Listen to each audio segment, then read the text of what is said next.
People with borderline personality disorder do not want to get abandoned and want to be close to their partner, but they also do not want to be emotionally consumed by their partner or emotionally engulfed by their partner or become enmeshed with their partner. They can want to be close to their partner, but not so close that they fuse and become one.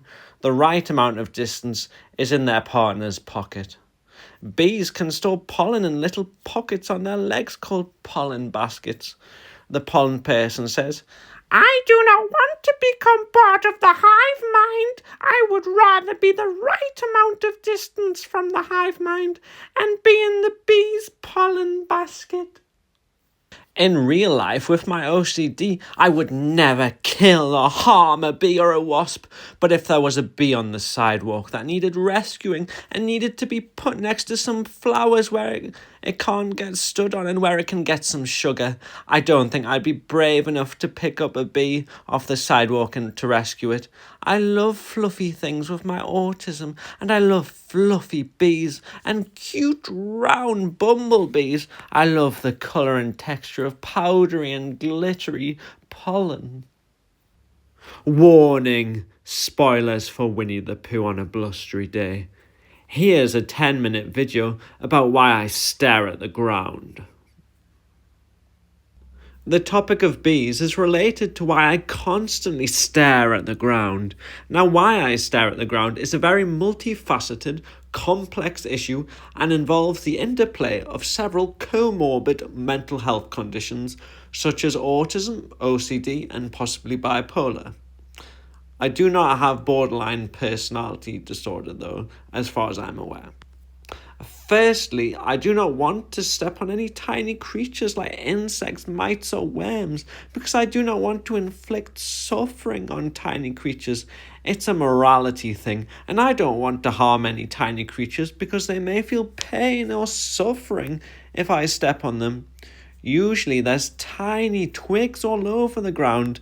These thin twigs look similar to earthworms, and I therefore have to scan every single twig on the ground as I'm walking so that I don't step on any earthworm. Also, if one of the twigs is actually an earthworm, I can rescue the worm and take it off the sidewalk and put it on the grass where it won't dry out. I have to make sure I spot every earthworm so I can rescue them. Just like in Winnie the Pooh on a blustery day, when it's very windy, there's even more twigs on the ground that you have to scan. When it's windy, With autism, you can attribute human-like characteristics to inanimate objects or animals, and you can feel empathy for animals like worms, insects, or mites. With OCD, you can worry about accidentally harming tiny creatures, because with autism, you feel empathy for tiny creatures and view them more like humans. But with OCD, you feel more responsible and be hyper-moral. So you then feel responsible for the tiny creatures and feel like you have to be more moral and can't harm any tiny creatures in any way. OCD causes you a lot of anxiety, so you obsessively worry about the tiny creatures, and this makes you more focused on tiny creatures, which leads to more empathy for them. I later developed a special interest in worms and mites, and so this led me to having even more empathy and a stronger connection to the tiny creatures. Obsessively scanning the ground is an OCD compulsion. That's one reason why I stare at the ground while I'm walking. Other reasons that are more selfish is while I do not want to cause bees or wasps any suffering, I also don't want to step near any bees or wasps in case I get stung.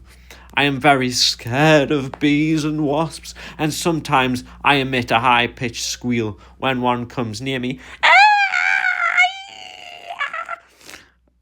Okay, maybe not that dramatic or loud. I have to scan the ground for bees and wasps so I don't harm them, but also so I don't get stung. Walking on grass with flowers or long grass caused me a lot of anxiety, as there could be bees or wasps hiding there, and I might step near them by accident. But I would never kill a bee or a wasp. With autism, I'm very sensitive to pain and gore, as people with autism can be hypersensitive to pain and other uncomfortable sensations. This gives me anxiety around anything related to pain or gore. Another reason is that I might step in dog poo if I don't obsessively scan the ground. With autism, you can be more sensitive to sensory things like smell, and I'd feel a lot of disgust if I stepped in dog poo. With autism, I obsessively scan the ground for dog poo. This is very hard during autumn, as every leaf looks like dog poo, especially because leaves are more orangey and brown in autumn. Leaves are everywhere, and I have to obsessively scan every leaf for dog poo. There may also be tiny creatures hiding amongst piles of leaves. I do not want to harm any tiny creatures, and so I may avoid stepping on too many leaves or avoid stepping on a clump or pile of leaves. Yet another reason why I look at the ground is because with autism, my eyes are very sensitive to sunlight.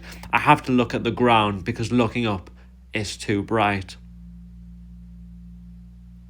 Later, I started wearing sunglasses, but even with sunglasses, everything is too bright, as autism can make you sensitive to light. Because with autism, sunlight looks brighter, my OCD makes me worry that I might damage my eyes if I look up, and so I have to stare at the ground while I'm walking. With bipolar mania, your senses are amplified and everything looks brighter than with just my autism alone. This means I may have to stare at the ground even more during mania. Another reason I stare at the ground is because with autism, eye contact can be difficult and cause anxiety. You're not sure what is the right amount of eye contact. And sometimes you can make eye contact, but you're obsessively aware of how much eye contact you should be making. Because you worry about looking at people with the right amount Because you worry about looking at people the right amount with autism, having OCD can make you obsessively worry. You're staring at people and you're looking at them an inappropriate amount, or you're creeping them out or making them uncomfortable.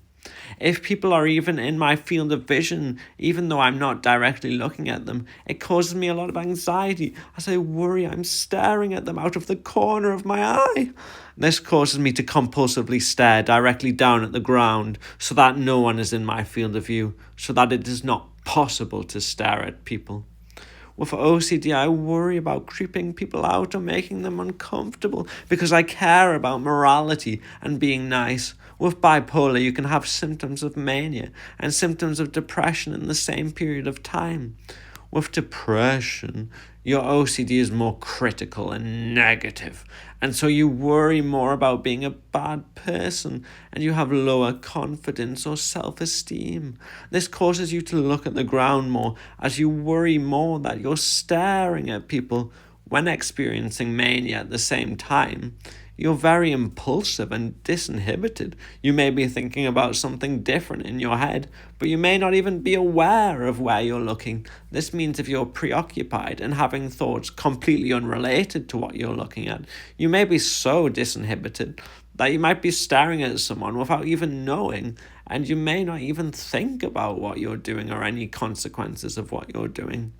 When experiencing mania and depression at the same time together, your OCD can be even more extreme than during just depression alone. This means you try and overcompensate for the mania and stare at the ground even more, as you're now even more worried that you might stare at people without meaning to because of the mania. Some people with mania can feel more attracted to people than they usually do during mania. This makes me worry even more when I'm experiencing mania and depression together, as I worry my facial expression may be weird, or that I might look perverted or creep people out or make them uncomfortable. My sister said that she's never ever seen me stare at anyone, but I'm aware with mania you can be more impulsive and lack inhibition and not think about consequences. So during mania, I feel an even greater need to make sure I am staring at the ground at all times, and when in a supermarket, I don't even look at anyone once. With OCD, because you worry so much about creeping people out, or being perverted, or making someone uncomfortable, you're probably the least creepy or perverted person because you worry so much about it. It's like when someone with OCD obsessively worries about germs, they are the least likely person to get infected, as they do things like wash their hands so much because the idea of getting infected causes them so much anxiety. So being creepy or making people uncomfortable causes me so much anxiety that it means I am the least likely person to creep anyone out. So the idea of being creepy or making people uncomfortable causes me so much anxiety that it means I am the least likely person to creep anyone out. That's why I stare at the ground, so that I can't unintentionally stare at anyone. Also with autism and OCD, sometimes you have to stare at the ground so that you do not walk on the cracks between paving stones. This is because there is soil and moss between the paving stones, and if you step on the cracks, you may squish all the tiny creatures living in the moss and soil. I don't think I avoided stepping on the cracks all the time, though. That's why I stare at the ground. Also, with autism, you can notice lots of tiny details and have good attention to detail. And with autism, you can't filter out sensory stuff as well. And so when you're walking, you see absolutely everything on the ground. When this is combined with OCD and obsessively scanning the ground, staring at the ground can be very draining and exhausting. The sun's brightness on top of that can be painful and even more tiring. Also, even walking down the street, I worry about accidentally staring at people and have anxiety about even looking up. And so have to stare at the ground so I don't look at people. Hang on, I've just seen another wasp.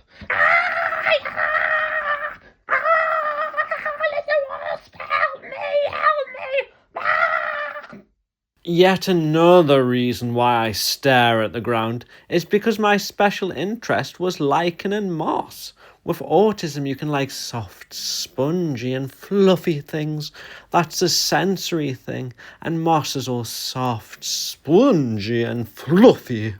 So because my special interest is moss, I stare more at the ground, because moss and lichen are the only things directly below me. With autism, you can also have attention to detail and notice small details. Noticing the tiny textures of moss as you're walking is part of autism, and that's partly why moss may have become my special interest. Because I stared at the ground for other reasons, because of my autism and OCD, like worrying about harming tiny creatures, OCD and autism may have led to me developing a special interest in moss and lichen because those conditions made me look at the ground in the first place, where I would then notice moss and lichen. Noticing moss and lichen may have led me to developing a special interest in moss and lichen. Moss has a lush and green, vibrant colour. That is a sensory thing I love with my autism. I also stare at the ground because I have a condition called maladaptive daydreaming. This means I'm absorbed by my daydreams. Some people with maladaptive daydreaming pace while listening to music, and this can trigger or intensify daydreaming. Because pacing triggers or intensifies daydreaming, this means when I'm walking, my maladaptive daydreaming is also intensified, even though I'm not listening to music. My focus is on the daydreaming while walking. This means that while looking at the ground while walking, I also maladaptively daydream. I can still detect insects, mites, and worms on the ground even when maladaptively daydreaming. However, I don't look up because that would distract me from the daydream. I am disconnected and dissociated from most of my surroundings, like trees, and looking up would turn my attention away from daydreaming. It's hard to explain because I'm still very aware of the ground while daydreaming, but staying focused on the ground requires less effort than both looking at the ground and at the same time looking up at things like trees or other plants. Only looking at the ground does not break the immersion of daydreaming, whereas having to consciously change the direction of where you're looking does. Also, I'm more interested in and compelled by my daydreams, so I don't even feel the desire to look up at my surroundings. All my thoughts are on the daydreams, and I don't even have any thoughts about what's not on the ground directly below me. Maladaptive daydreaming feels like an addiction, and this means I care more and prioritize maladaptive daydreaming over looking up at my surroundings. A separate concept to daydreaming is called rumination. With depression, anxiety, or OCD, you can think about the same things over and over again while feeling negative emotions. If you're worried about something, you may get stuck thinking about this thing that's worrying you for an extended period of time. You might mull it over in your head. With depression, you may feel depressed while ruminating, and with anxiety and OCD, you may feel anxious, shame, and guilt, or other emotions while ruminating. When I'm walking and ruminating, I also stare at the ground because I'm focused on my distressing thoughts and not able to look up and give my attention to something else. I'm still able to look down and spot insects, worms, and mites while ruminating. I'm just not able to simultaneously look up at the same time. With autism, I may be thinking about my special interests like rocks, worms, or mites. This means my attention may be on my special interests, and I may also be absorbed by my special interests. This means, because I'm absorbed by my special interests, I don't look up, I only look at the ground, because it is only necessary to look at the ground while you're walking.